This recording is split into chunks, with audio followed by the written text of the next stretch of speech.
Bible مقدس میں سب سے پہلی عورت کا ذکر ہوا کے نام سے آتا ہے۔ خدا نے اسے آدم کے لیے مددگار بنایا اور وہ تمام زندوں کی ماں کہلائی۔ جی ہاں، آج ہم بائبل مقدس کی پہلی خاتون، پہلی عورت ہوا کے کردار پر بات کریں گے کہ اس کے انتخاب نے نسل انسانی کی تاریخ بدل دی۔ سوال یہ ہے، کیا عورت ہمیشہ سے کمزور ہے یا خدا کے فضل سے وہ آزمائشوں پر فتح پا سکتی ہے؟ آئیں اپنے آج کے اس سرمن کی طرف، پیغام کی طرف اپنی توجہ ڈالیں۔ پہلی بات، ہوا کی تخلیق کا مقصد۔ جیسا کہ آپ سب جانتے ہیں، پہلے ایک سرمن عورت کی تخلیق میں خدا کا مقصد، اس سرمن میں، اس پیغام میں ہم اس مضمون کو سیکھ چکے ہیں۔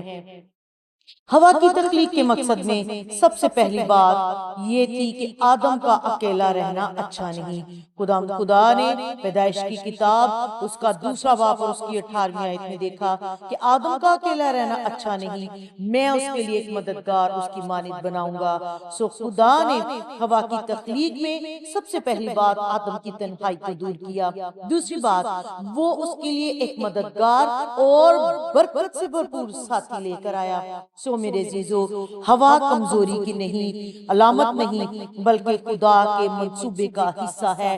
ہوا خدا کا ایک عظیم شاہکار ہے، ایک خوبصورت ترین عورت جس کو خدا نے اپنے ہاتھوں سے تخلیق کیا اور اپنے ہاتھوں سے بنایا، اور اس کے مقصد کو ابھی ہم نے بائبل مقدس میں سے پڑھا کہ وہ مددگار کے طور پر اور آدم کی تنہائی کو دور کرنے کے لیے تخلیق کی گئی، اور کمزوری کے لیے نہیں بلکہ خدا کے منصوبے کا ایک عظیم ترین حصہ بن کر دنیا میں جو ہے اس کا وجود جو ہے وہ ہمیں دکھائی دیتا ہے۔ دوسری بات جو ہم دیکھتے ہیں کہ مضبوط یا آزمائش میں گری ہوئی خاتون، تو بائبل مقدس میں جب آپ پیدائش کی کتاب اس کا 3 باب اس کی پہلی آیت پڑھتے ہیں تو وہاں پر ہمیں ذکر ملتا ہے ہوا کے اس ممنوع پھل کی بابت۔ ابلیس اور ہوا کے درمیان ایک مکالمہ دکھائی دیتا ہے، اور یہاں پر وہ ہوا کے پاس آ کر کہتا ہے، کیا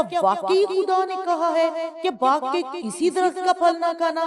یہاں ہم دیکھتے ہیں کہ کس طرح سے سانپ نے عورت کو دھوکہ دیا، کس طرح سے وہ عورت کی زندگی میں آیا، اور بائبل مقدس بیان کرتی ہے 3 باب میں کہ عورت نے وہ پھل کھایا، اور نہ صرف خود کھایا بلکہ آدم کو دیا، اور یہاں پر وہ خدا کے نافرمان ہوئے، خدا کا گناہ کیا، خدا کے مجرم بنے، اور پھر اس کے بعد جو ہی وہ آدم اور ہوا پھل کھا لیتے ہیں تو ان کا پھل، ان کا جو گناہ ہے وہ دنیا میں داخل ہوتا ہے۔ لیکن یاد رکھیں، جو ہی گناہ اس دنیا میں آیا، لعنت دنیا میں آئی۔ جو ہی گناہ اس دنیا میں آیا، کمزوریاں، بیماریوں نے جنم لیا اور وجود لیا، اور ایک دم سے دنیا کا نقشہ بدل گیا۔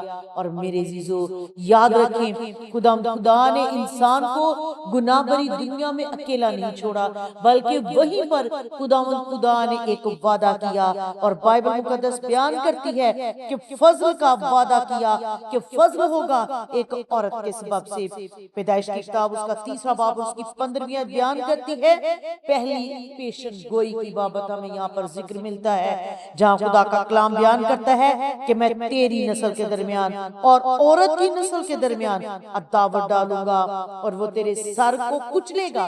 ابلیس کو کہا جا رہا ہے کہ وہ تیرے سر کو کچلے گا اور تو اس کی ایڑی پر کاٹے گا، یعنی عورت کے وسیلے مقدسہ مریم کے سبب سے یسوع مسیح اس دنیا میں آیا، جو بنی نوع انسان کی نجات کا سبب بنا۔ جس طرح ہوا کے سبب سے گناہ پوری دنیا میں آیا اور موت پوری دنیا میں پھیل گئی، بیماریاں اور کمزوریاں پوری دنیا کو اپنی گرفت میں لے چکی تھی، وہیں پر خداوند یسوع مسیح مقدسہ مریم کے سبب سے اس دنیا میں آیا، جو بنی نوع انسان کی نجات کا وسیلہ اور سبب بنا۔ اگرچہ دنیا میں بیماریاں اور کمزوریاں موروثی گناہ کے سبب سے موجود رہیں گی، لیکن گناہ کے شکنجے سے، ابلیس کے شکنجے سے خدا نے ہمیں آزاد کیا، اور یوں گناہ جو ہے وہ بھی عورت کے سبب سے آیا، اور نجات بھی عورت کے سبب سے آئی۔ عورت گناہ کی کہانی نہیں بلکہ نجات کی تاریخ کا ایک اہم حصہ ہے۔ جب آپ بائبل مقدس کی خواتین کے بارے میں پڑھتے ہیں تو ہم دیکھتے ہیں کہ نہ صرف آزمائش پر غالب آئیں بلکہ میرے اور آپ کے لیے مضبوط مثال بھی ٹھہری، یعنی ہوا کی طرح۔ جب ابلیس نے ان کی زندگی میں کام کرنا چاہا تو وہ ایمان میں قائم رہی اور غالب آئیں اور ایک مضبوط مثال ٹھہری تاکہ ہم ان کی زندگی کے سبب سے برکت پا سکیں۔ جب آپ حنا کی زندگی کو دیکھتے ہیں سیموئیل کی کتاب میں تو وہاں پر لکھا ہے کہ اس نے دکھوں میں خدا کو پکارا اور جواب کی صورت میں خدا نے اس کو بیٹا عطا کیا۔ پھر آپ دیکھتے ہیں روت کے بارے میں سیکھتے ہیں، مشکل وقت میں خدا کی قوم کو چنا اور برکت پائی۔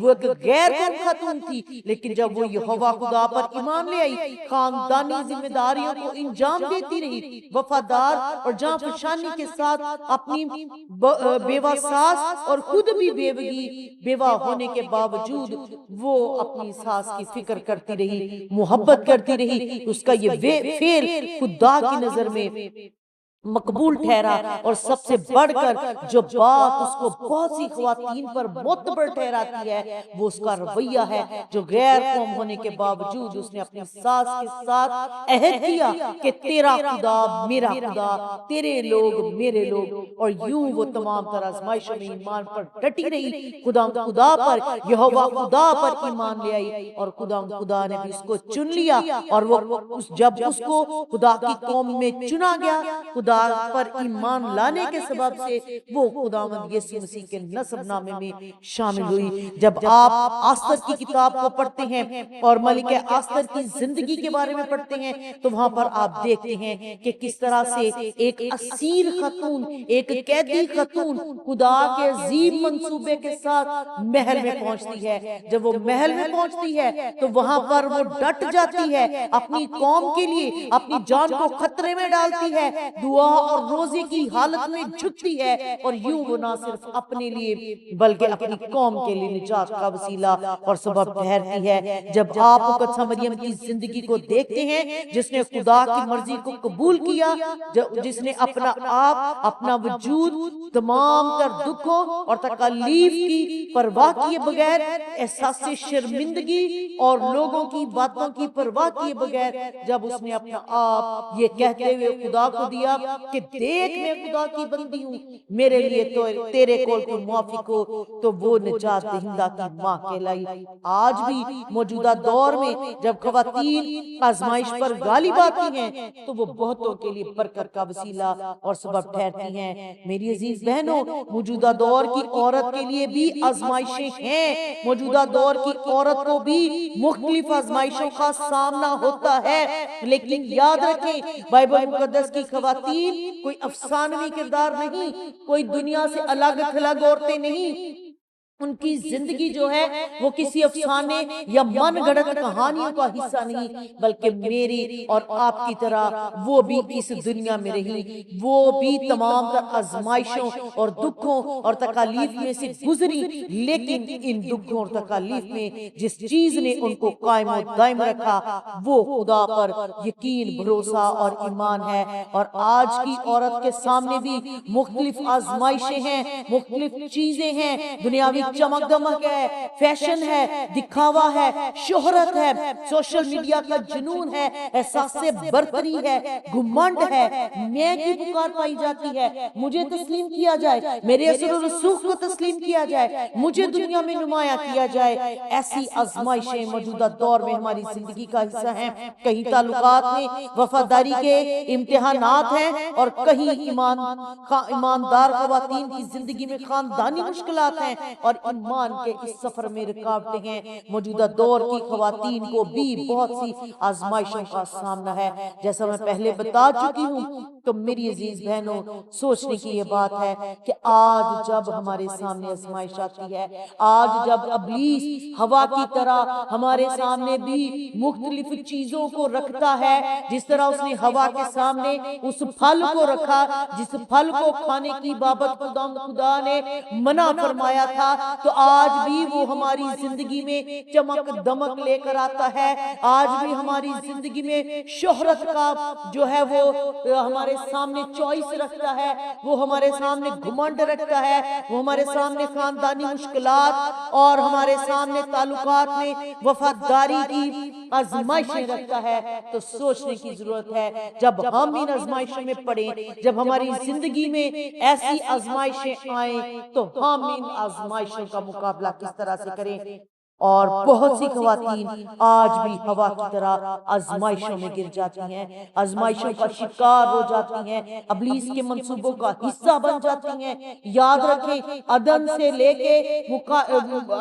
لے کر ہماری زندگی کے آخر تک اور پیدائش سے لے کے مکاشفہ تک ابلیس آج بھی لوگوں کی زندگیوں کو جائے عبرت بناتا ہے۔ آج بھی مختلف طریقے سے وہ ہماری زندگیوں میں آزمائشیں لاتا ہے، پریشانیاں لاتا ہے، مختلف قسم کی ہمارے سامنے جو ہے وہ چوائسز کھڑی کر دیتا ہے، دنیاوی خواہشات کو ہمارے سامنے رکھتا ہے تاکہ ہم اس میں پھنس جائیں، کھچ جائیں اور ہم اپنی خواہشوں کے غلام بن جائیں۔ لیکن یاد رکھیں، آج جب ہماری زندگی ایسی آزمائشوں سے دوچار ہو تو ان آزمائشوں کا مقابلہ ایک مسیحی خاتون کو، ایک ایماندار خاتون کو کس طرح سے کرنا ہے۔ پہلی بات، خدا کے کلام سے مضبوطی پائیں، جیسے خداوند یسوع مسیح نے آزمائشوں کا جو ہے وہ مقابلہ کیا۔ جب آپ مقدس متی کی انجیل اس کا 4 باب پڑھتے ہیں تو وہاں پر لکھا ہے کہ روح القدس خداوند یسوع مسیح کو آزمانے کے لیے جنگلوں میں اور بیابانوں میں لے گیا۔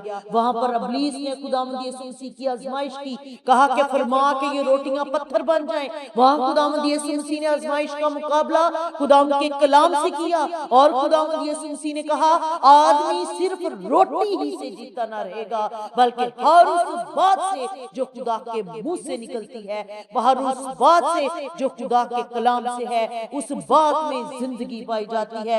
جب دوسری آزمائش اس نے کہا کہ اگر تم مجھے سجدہ کرے ہیکل کے کنگرے پر لے جا کر، تو اس نے کہا کہ میں ساری شان و شوکت تجھے دے دوں گا۔ تو خدا نے وہاں پر بھی خداوند یسوع مسیح نے اسے کہا کہ بائبل مقدس بیان کرتی ہے تو فقط خداوند اپنے خدا کو سجدہ کر اور صرف اسی کی عبادت کر۔ تیسری آزمائش میں اس نے کہا کہ اپنے تئیں نیچے گرا دے، کیونکہ بائبل مقدس میں لکھا ہے کہ وہ تیری بابت اپنے فرشتوں کو حکم دے گا کہ تیری سب راہوں میں تیری حفاظت کرے۔ تو یہاں پر بھی خداوند یسوع مسیح ناصری نے اس آزمائش کا مقابلہ خدا کے کلام سے کیا۔ اور یاد رکھیں، تینوں بار آزمائش خدا کے کلام ہی میں سے پیش کی گئی اور تینوں بار جواب خدا کے کلام ہی میں سے دیا گیا۔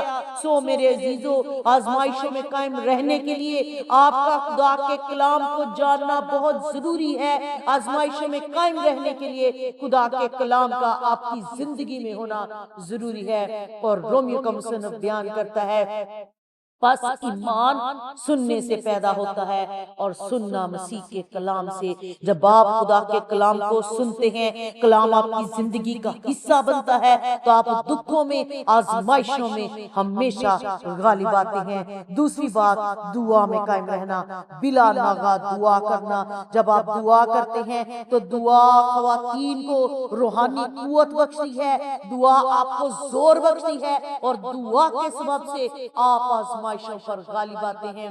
آپ آزمائشوں میں خدا سے طاقت اور قوت پاتے ہیں، اور وہ قوت آپ کا زور بنتی ہے۔ تیسری بات پاکیزگی اور پرہیزگاری کی زندگی۔ پاکیزگی میں ہمیں زندگی بسر کرنا ہے۔ پرہیزگاری روح القدس کا ایک پھل ہے۔ جب آپ غلطیوں کے نام پولس رسول کا خط پڑھتے ہیں تو وہاں پر ہمیں بیان ملتا ہے کہ روح کے پھل جو ہیں، پرہیزگاری ان کا حصہ ہے۔ سیلف کنٹرول، اپنے آپ پر کنٹرول کرنا، اپنی خواہشات پر کنٹرول کرنا، اپنی خواہشات کو قابو میں رکھنا۔ یاد رکھیں، جو لوگ اپنی خواہشات پر قابو نہیں پاتے، ابلیس ان کو ان کی خواہشات کے وسیلے سے ورغلاتا ہے اور اپنا غلام بنا لیتا ہے، اور آپ کی خواہشوں کی سبب سے وہ آپ کی زندگیوں میں داخل ہوتا ہے۔ جب آپ کی خواہشیں بے لگام ہوتی ہیں تو وہ ابلیس کے لیے دروازوں کو کھول دیتی ہے، اور ان چور دروازوں سے ابلیس آپ کی زندگیوں میں داخل ہوتا ہے، اور یوں وہ آپ کی زندگی کے لیے مشکل اور تکلیف کا سبب بنتا ہے، اور آپ کی زندگی میں دکھوں کا سبب بنتا ہے۔ چوتھی بات، اچھی روحانی رفاقت میں رہنا۔ جب آپ غلطیوں کے نام پالوس رسول کا خط پڑھتے ہیں تو وہاں پر لکھا ہے بری صحبتیں اچھی عادتوں کو بگاڑ دیتی ہیں۔ ایمانداروں کی رفاقت میں رہنا، پاک لوگوں کی رفاقت میں رہنا، خدا پرست لوگوں کے ساتھ رہنا، ان کے ساتھ اپنی آزمائشوں کو، اپنی باتوں کو، اپنے دکھوں کو جب آپ شیئر کرتے ہیں تو آپ ان کی رفاقت سے مضبوط ایمان پاتے ہیں۔ ان کی گواہیاں مشکلوں میں ان کا مضبوط ایمان اور خدا پر کامل بھروسہ آپ کے لیے برکت کا سبب بنتا ہے۔ سو اچھی روحانی رفاقت آزمائشوں میں مقابلے میں آپ کی مدد کرتی ہے۔ پانچویں بات، خدا پر بھروسہ کرنا کہ وہ ہر آزمائش میں آپ کو نکالے اور آپ کے لیے راہ مہیا کرے۔ کرنتھس کی کلیسا کے نام جو پولس رسول نے خط لکھا تو اس نے کہا تم اب تک کسی آزمائش میں، ایسی آزمائش میں نہیں پڑے جو تمہاری طاقت سے زیادہ ہو، اور خدا سچا ہے، وہ آزمائشوں میں تمہارے ساتھ رہے گا، بلکہ وہ آزمائشوں میں سے نکلنے کے لیے راہ بھی مہیا کرتا ہے۔ سو جب آزمائشیں آپ کی زندگی میں آئیں تو یاد رکھیں ان آزمائشوں میں خداوند ہمیشہ آپ کے ساتھ ہے۔ خدا پر بھروسہ رکھیں کہ وہ آپ کو ان آزمائشوں میں سے نکالے گا۔ ہوا کی کہانی ہمیں سکھاتی ہے کہ عورت گناہ میں گر سکتی ہے لیکن خدا کے فضل سے فتح مند بھی ہو سکتی ہے۔ ہمیں چاہیے کہ کلام سے، دعا سے ایمان میں مضبوط ہوں تاکہ آزمائشوں کے باوجود خدا کا جلال ظاہر کر سکیں۔ مسیح یسوع کو ہمیشہ اپنی زندگی میں رکھیں، مسیح یسوع کو ہمیشہ اپنی زندگی میں پہلا درجہ دیں تاکہ مشکلوں میں ہمیشہ وہ آپ کے ساتھ رہے اور ان آزمائشوں پر غالب آنے کے لیے آپ کو طاقت، قوت اور زور مہیا کرے۔ خداوند اس کلام کے وسیلے سے ہمیں برکت بخشے اور ہمیں مضبوط، دعا گو، روحانی خاتون بننے کی توفیق عطا فرمائے۔ آمین۔